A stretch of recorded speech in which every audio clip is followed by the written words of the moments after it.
Hi,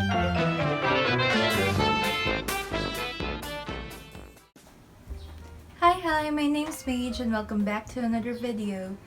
In today's video, we will be making outfits based from the characters of Studio Ghibli's splendid films.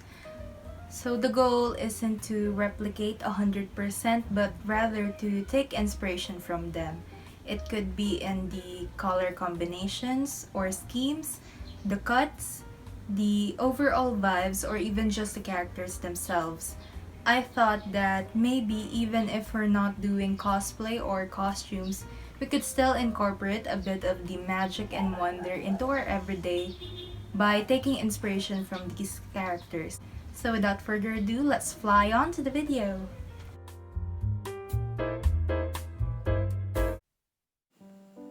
I say fly because that's really what we see in our first film, KIKI'S delivery service. First up, we have Kiki in her signature black dress. I didn't have a black dress like hers, so I made do with a black shirt tucked into a skirt. The bag only got included since it was black and because a delivery witch definitely needs her bag. Since it felt a little bare, I added some silver accessories. And yes, that really was just a chain I attached on my skirt. In this film, Kiki has a cat named Gigi, but I only had an owl necklace, so I went with that. Owls and witches also do well together after all, right? Her shoes are straightforward flats that, spoiler, Studio Ghibli characters just seem to favor. Lastly, for her big red bow, I did a little one in mind by using a red extra fabric and tying it as a headband. A trick is that you can use your headband as both ponytail holder and headband. Next up is still Kiki, but in this get-up. Originally, she wore a pink apron over a blue dress, but for my take, since I didn't have those, I chose this blue t-shirt and layered the pink dress over to get that same color combination. I kept the same shoes and hairstyle in this outfit as well. Although I like this outfit now, the colors actually felt uncomfortable before, so I also had another variation for this outfit. Instead of the blue t-shirt, I used a black half-sleeve shirt. I think this one ties in both her outfits well from before and after leaving home. Personally though, I might prefer this black top over the blue t-shirt, but let's keep that a secret, shall we? Now let's have the adventurous Tombo. Needless to say, his outfit's both fun but surprisingly quote-unquote normal at the same time with a brightly colored striped t-shirt and cuffed denim pants. Since he had plenty of energy, I thought it best to go for a high ponytail. For accessories, he has eyeglasses like mine and every other glasses-bound person probably has. His shoes are brown men's shoes, so I just went with the same brown flats I've been wearing since earlier.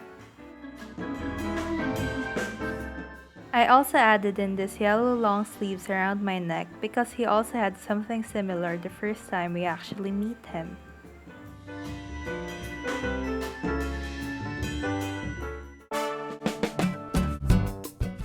A strong, independent woman and artist, Ursula is quite the free-spirited gal like the crows that she draws, and this has seeped into her very summery casual clothing style as well. She wears a tank top, shorts, and some strappy sandals when she's not barefoot or wearing flip-flops. But still, I think her courage and passion was brought out in the bright red top she wears. Since hers was the easiest to recreate, I was able to do it more accurately. I'm actually wearing a red dress that's too short, so I wear it tucked in mom's denim shorts and some white sandals as well. She also has on a huge straw hat when she's out and about, and since I had this hat lying around, I figured I could use this for this outfit. Ta-da! Ursula!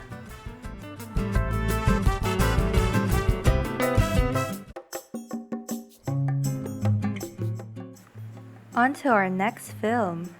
We have Castle in the Sky. Firstly, we have Sheeta who appears in this simple outfit. I only found this matching top and bottom that I made from a thrifted dress after I've done Kiki's outfit, so I decided to do this bonus outfit for Sheeta instead.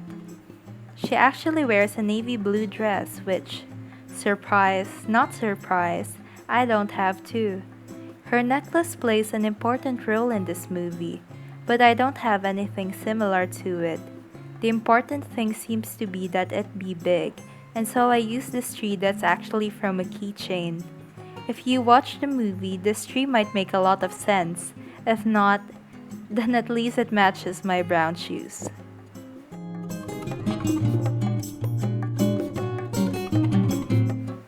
Now for Sheeta's more recognizable outfit, this yellow and pink combo. This is what I came up with. Since I've been wearing the same shoes for forever, I switched to these wedges. They're not as accurate, but I think the black in the shoes ties in better since it matches the black belt. I'm wearing a pale yellow top and tuck it into a pink skirt to substitute for the balloon pants she has. So the top is actually an off-shoulder one, but I mostly wear it like the way Sheeta does. However, I decided to try wearing this top properly, and I'm pleasantly surprised it's not as bad as I thought. I guess I'm just not used to showing some shoulder. To give the outfit a point of focus, I wore a black belt to contrast with the lighter yellow and pink. Thankfully, she also wears a belt too. I've kept her necklace for this outfit and also her hairstyle, which I must say I thought would be very troublesome, but it wasn't at all. Finally, for the adorable Pazu. Truth be told, he was the hardest one for me to recreate. I was nearly going to skip him. I really did not have anything like his vest, but I had the idea to use this button-up top as a makeshift vest by leaving it unbuttoned. The rest of the outfit was simple enough with a longer sleeve white top, a baggier fit denim, brown boots, and surprisingly a black belt. I used my brother's cap again and wore it backwards because that's what he does sometimes and that's all I remembered. Although looking at it now, I feel more like a director than a Pazu. Going on, we have our third film, Spirited Away. Starting with no other than Chihiro herself. Her outfit's a pretty recognizable green, pink, and yellow. With that in mind, I went with this.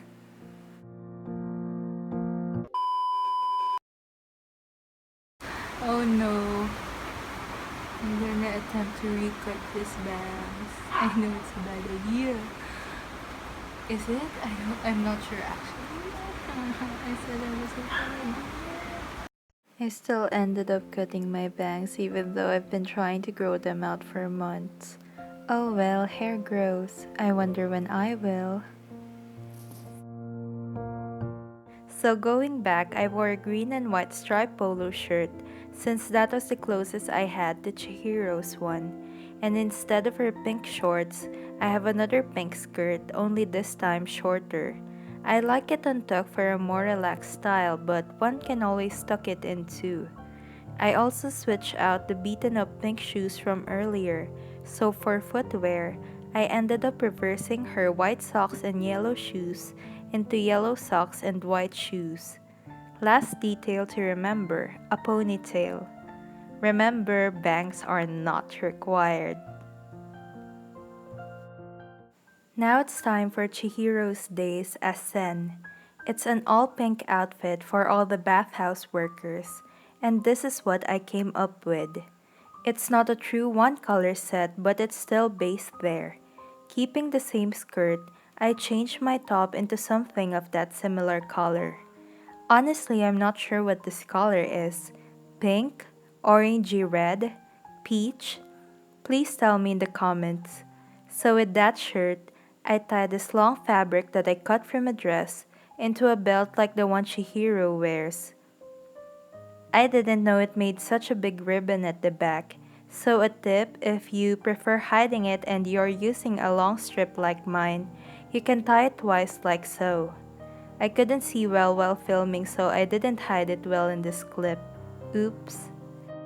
I kept the same ponytail and shoes, though I took out the yellow socks for this one since I like the pink and white as it is. Now then, we have Haku. First anime crush anyone? Me too. Starting with this blue base, I am layering a white top with exposed shoulders. Then I'm gonna cuff the pants and tuck the blouse in. So there's that. Using the same fabric strip from earlier, I tied it into this belt Haku also has. Here I used the ribbons the sleeves had to connect it with the straps of the shirt. My pants are also cuffed now. This is probably the closest variation of this outfit to Haku's original one. The purpose of the cold shoulder top was because Haku's top had slits that showed a blue inner layer.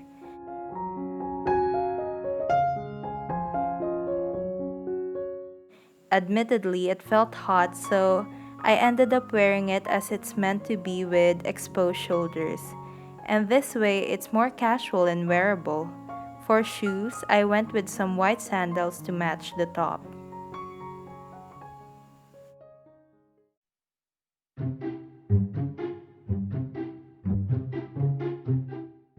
Last film for this video, and you guessed right, it's My Neighbor Totoro. Let's start with the young, curious May. It's a curious combination for me to wear a button-up collared shirt under a dress, but let's go with it. I ended up liking this idea, and I'm glad, because these layering shirts seem to breathe new life to this old pink dress of mine since I haven't worn it in forever. I went all in and did her low pigtails too, tied with red.